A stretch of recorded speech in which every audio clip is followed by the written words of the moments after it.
आज के वीडियो में हर टाइप का हेयर फॉल डिस्कस करेंगे क्योंकि किसी ने क्वेश्चन पूछा है, प्लीज हेयर फॉल के लिए गाइड करिए।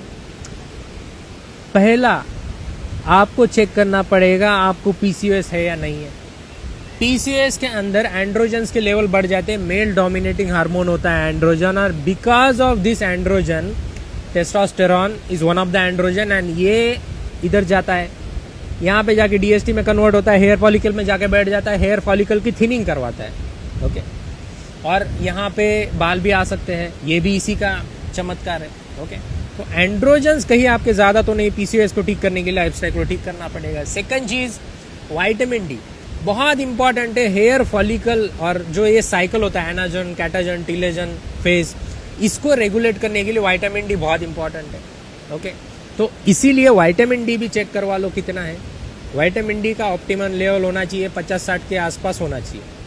सेकंड चीज जो हेयर के लिए चाहिए, शाफ्ट बैलेंसिंग के लिए चाहिए, जो शाफ्ट बनता है हेयर का उसके लिए जिंक चाहिए सही तरीके से, बायोटीन चाहिए सही तरीके से। तो जिंक बायोटीन कहाँ पे मिलेगा? सी फूड वगैरह में तो मिलता ही है, बट सप्लीमेंट ले लो अगर नहीं मिल रहा है तो। अदरवाइज ऐसे फूड ढूंढो जिसके अंदर जिंक और बायोटीन ज्यादा क्वांटिटी में है।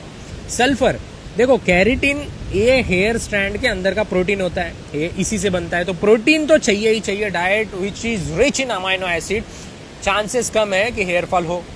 ओके, तो प्रोटीन की कमी नहीं चाहिए, प्रोटीन ज्यादा क्वांटिटी में चाहिए। और दोनों के बीच में एस बॉन्ड होता है, सल्फर का बॉन्ड होता है, तो खाने में सल्फर रिच फूड भी लगाओ। ऑनियन लगाने से कुछ नहीं होगा, खाना पड़ेगा। ओके, सल्फर रिच फूड खाओ, इससे भी आपका जो हेयर फॉल है वो रुकेगा। देखो कहीं मेनोपॉज, प्री मेनोपॉज तो नहीं चल रहा है, ईस्ट्रोजन फ्लक्चुएट तो नहीं हो रहा है, पीसीओएस में भी ईस्ट्रोजन फ्लक्चुएट हो सकता है। अगर ईस्ट्रोजन के लेवल कम है तो हेयर फॉल हो सकता है, क्योंकि ईस्ट्रोजन हेयर को थिक करता है। ओके, अगर ईस्ट्रोजन नहीं है तो हेयर थिक नहीं होगा, थिन होगा, धीरे धीरे धीरे धीरे झड़ जाएगा। सिंपल सी बात है। थायराइड को आपको चेक करना है। ओके, अभी अलग अलग पैरामीटर्स बता रहा हूं मैं, आपके हिसाब से आपका हेयर फॉल देखो क्या है।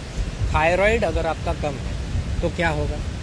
हेयर अलग अलग फेज में होता है, एक होता है हेयर शेडिंग का फेज, एक होता है हेयर बनने का फेज, ये सब स्लो हो जाएगा।